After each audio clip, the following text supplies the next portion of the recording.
नमस्कार शेतकरी मित्रांनो, सध्या रब्बी हंगाम 2024 सुरू आहे आणि बऱ्याच दिवसापासून आपण पाहतोय की प्रधानमंत्री फसल बीमा योजनेअंतर्गत पीक विम्याची अर्ज प्रक्रिया सुरू आहे। आणि शेतकरी मित्रांनो, तुम्ही जर अजून रब्बी हंगाम 2024 चा अर्ज अजून भरला नसेल पीक विम्यासाठी तर लवकरात लवकर भरून घ्यावा, कारण आता 30 नोव्हेंबर 2024 पर्यंतच तुम्ही पीक विम्यासाठी अर्ज करू शकता, ज्यामध्ये तुम्हाला ज्वारी जिरायत आणि ज्वारी बागायतसाठी फक्त 30 नोव्हेंबर 2024 पर्यंतच अर्ज प्रक्रिया करता येणार आहे।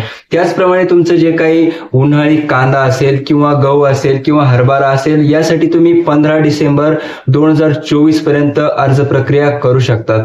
त्याचप्रमाणे शेतकरी मित्रांनो, तुमच्याकडे जर उन्हाळी भुईमूग किंवा तुमच्याकडे धान पिकासाठी जर तुम्हाला पीक विमा भरायचा असेल तर तुम्ही 31 मार्च 2024 पर्यंत भरू शकता। शेतकरी मित्रांनो, पीक विमा भरणं अतिशय महत्वाचं आहे, कारण कुठल्याही नैसर्गिक पिकामुळे जर तुमच्या शेत पिकाचं नुकसान झालं तर त्याची नुकसान भरपाई तुम्हाला प्रधानमंत्री फसल बीमा योजनेच्या अंतर्गत शेतकऱ्याला मिळत असते। त्यामुळे पीक विमा भरणे अतिशय महत्वाचं आहे। तर शेतकरी मित्रांनो, पीक विम्याच्या संदर्भात एक छोटंसं अपडेट आजच्या या व्हिडिओमध्ये घेऊन आलो होतो। जर आपण अजूनही पीक विमा भरला नसेल तर लवकरात लवकर भरून घ्यावा, जेणेकरून आपल्याला आपल्या शेतातील पिकाची नुकसान भरपाई मिळेल। तर शेतकरी मित्रांनो, उपयुक्त माहितीसह आपण या ठिकाणी येत असतो, त्यामुळे चॅनलला सबस्क्राईब नक्की करा। पुन्हा भेटूया एका नवीन व्हिडिओमध्ये एका नवीन माहितीसह। तोपर्यंत धन्यवाद।